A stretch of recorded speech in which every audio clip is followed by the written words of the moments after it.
Les maladies, partie 2. La dermatose, affection au niveau de la peau. La digestion, souvent provoquée par l'alimentation trop riche. Le durillon, friction répétée et cela provoque un épaississement de la peau. Un eczéma, plaque de peau sèche. Une égratignure, éraflure au niveau de la peau.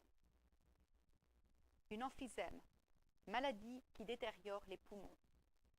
La fatigue, résultat d'une maladie ou d'un trouble. La fièvre indique une infection. La flatulence, excès de gaz dans l'intestin. La foulure, ligament qui est étiré. Le furoncle, bosse qui est remplie de pus due à une infection bactérienne. La gale, affection contagieuse de la peau. La gastrite, inflammation de l'estomac. La gingivite, inflammation des gencives.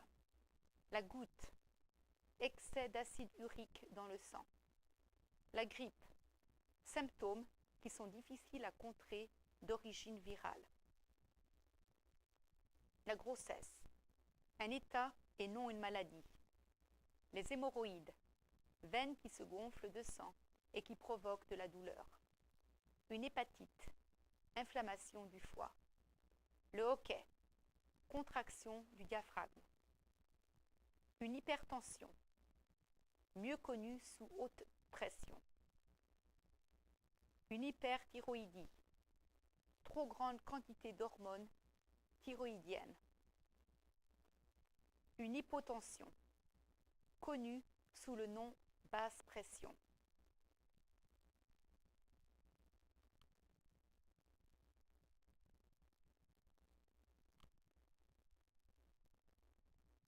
Une hypothyroïdie, insuffisance d'hormones thyroïdiennes.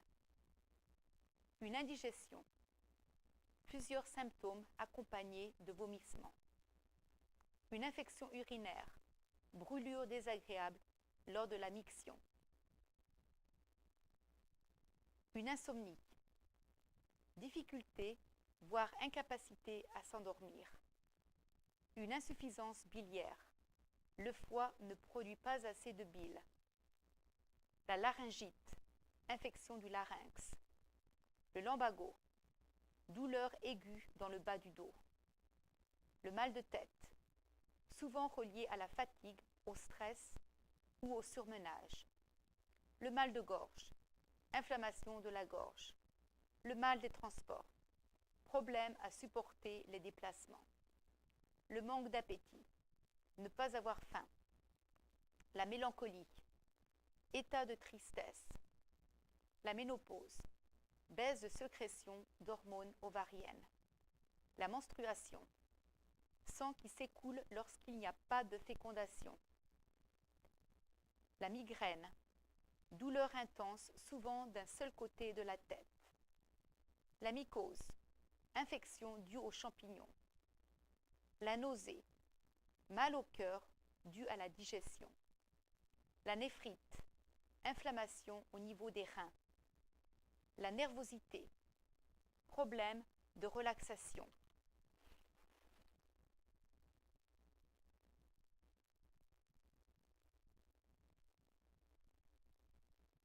La névralgie, affection douloureuse due à un nerf.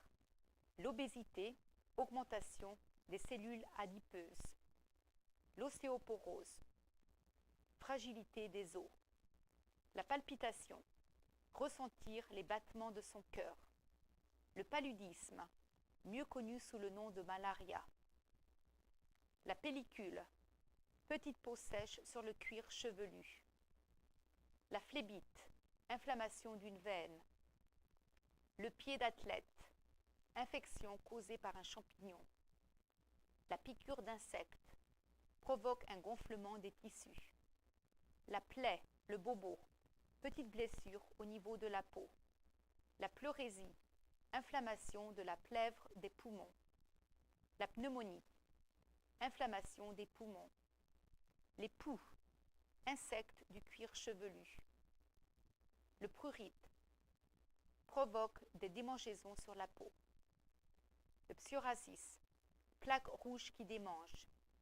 La rétention d'eau, surplus d'eau dans les tissus. Le rhumatisme, affection douloureuse au niveau des articulations. Le rhume, facile à soulager par de simples mesures. Les rides, petits plis au niveau de la peau. La sclérose en plaques, maladie chronique du système nerveux. La sciatique, douleur au niveau de la fesse. La séborrhée, inflammation au niveau du cuir chevelu. Le sida, la sinusite, congestion au niveau du nez et des yeux. Le spasme, contraction involontaire d'un muscle. Le stress, réaction du corps, que ce soit mentale ou physique.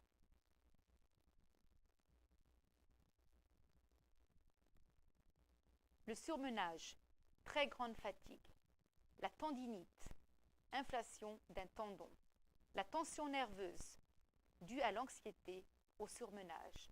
La toux, expiration qui est bruyante et brusque. La thrombose, un caillot de sang qui obstrue une veine.